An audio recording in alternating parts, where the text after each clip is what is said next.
La statue de Grétry face à l'Opéra Royal de Wallonie, tout le monde connaît, mais André Modeste Grétry, c'est aussi un artiste qui a vécu jusqu'à l'âge de 19 ans à Liège. Nous avons rendez-vous au musée Grétry, en plein cœur d'Outremeuse, avec Patrick Deur, musicien, compositeur et passionné de Grétry.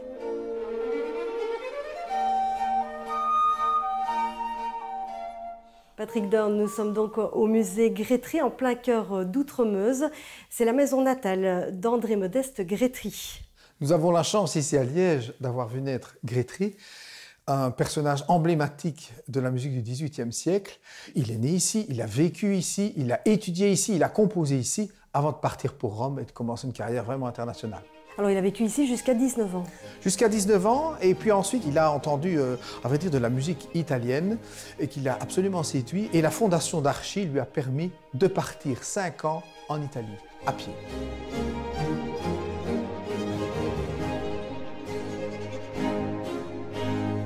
Il a appris la musique à Saint-Denis, à la collégiale Saint-Denis. C'est là qu'il a appris à écrire la musique, c'est là qu'il a appris à composer. Fatalement, la formation était relativement simple et on n'avait pas évidemment on avait de bons musiciens, mais il fallait aller autre part pour se former plus. D'où la raison de partir à Rome. C'était là quand on voulait apprendre l'opéra, c'est à Rome qu'il fallait aller. C'était un homme extrêmement agréable à vivre, paraît-il, amusant, plein d'humour. Et puis c'était un battant, parce qu'il est parti avec quasiment rien pour décrocher la célébrité et des postes les plus importants, aussi bien à Rome qu'à Paris, évidemment. Donc c'est un homme qui a su se faufiler dans toutes les méandres difficiles de la vie et de la culture également, de la musique, de la composition et de tous ces milieux complètement différenciés qui allaient former la Révolution française. C'était quand même un moment particulièrement difficile. On avait besoin de la signature de Grétry pour être édité à Paris. Mozart avait besoin de la signature de Grétry pour pouvoir éditer sa musique à Paris. Ce sont apparemment des petits détails, mais ce n'en sont pas du tout, parce qu'il avait vraiment il était un homme très écouté. Et puisque Marie-Antoinette, il était devenu évidemment maître de chapelle à Versailles, la plupart de ses opéras ont été créés à Versailles, ce qui n'est pas rien, et Marie-Antoinette était la marraine de ses filles. Donc voilà, il avait donc là un statut plus qu'enviable. Très difficile à négocier lorsqu'arriva évidemment la Révolution.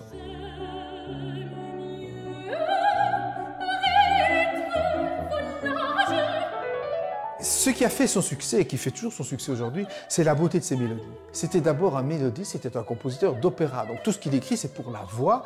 Il faut qu'on comprenne la voix, il faut qu'on puisse adapter la langue française à la musique. Ça a été sa plus grande découverte.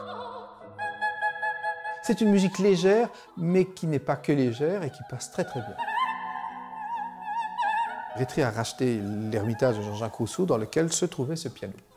Donc voilà, c'était également le piano de Jean-Jacques Rousseau. Alors évidemment, quand on additionne ces rencontres d'histoire, ça devient emblématique. Et nous l'avons ici au musée, nous l'avons fait restaurer, il fonctionne, on peut le jouer, ce que nous faisons de temps en temps.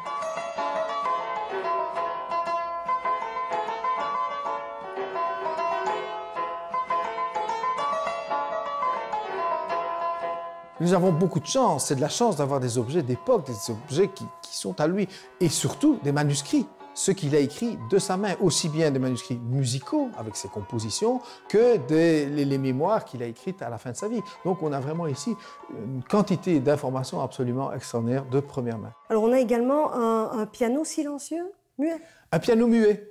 Et oui, il n'était pas pianiste, il était d'abord violoniste et chanteur, mais il devait quand même, en composant, s'entraîner sur son piano, et pour cela, il utilisait un piano muet, c'est-à-dire un piano qui ne va pas, sur lequel on fait aller ses doigts, permettre de maintenir l'élasticité et la perfection du jeu, voilà. Alors au niveau des objets, il y a également une canne qui est un peu spéciale. Ah oui, c'est une canne qui représente Grétry avec Haydn, Mozart et lui-même, une canne en ivoire qui a appartenu à Rossini. Elle témoigne de cette incroyable transmission des valeurs musicales et de l'importance des personnages qui se sont succédés. Il y a chaque fois des allusions dans toute l'histoire de la musique à ce grand compositeur d'opéra comique. Alors, Grétry est décédé en 1813, mais on peut dire que son cœur est toujours à Liège au sens propre comme au sens figuré. Son cœur est à Liège. Premièrement, il faut savoir que c'était un homme d'opéra et de théâtre. Donc il savait se mettre en scène.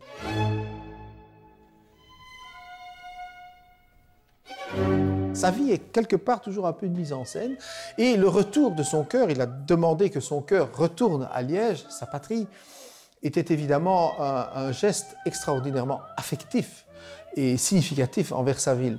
Et c'est pour ça que nous avons sa statue à Liège. Mais ça a pris quelques années, parce que son neveu n'était pas tout à fait d'accord. Il y a eu quelques querelles, il y a eu un procès très retentissant entre la ville de Liège et son neveu. Et pour en finir, la ville a gagné et son cœur est en effet bien à Liège. Et on en est sûr. On en est plus que certain.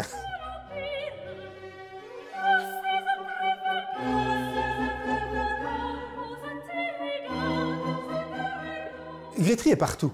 Il est dans le domaine musical, évidemment, puisqu'il y a sa statue, il y a son chœur qui est revenu ici à Liège, il y a plein de choses. Et puis, il y a du Grétry partout, dans les rues, dans les parkings, dans les écoles. Je veux dire que Grétry, sur les billets de 1000 francs, est partout.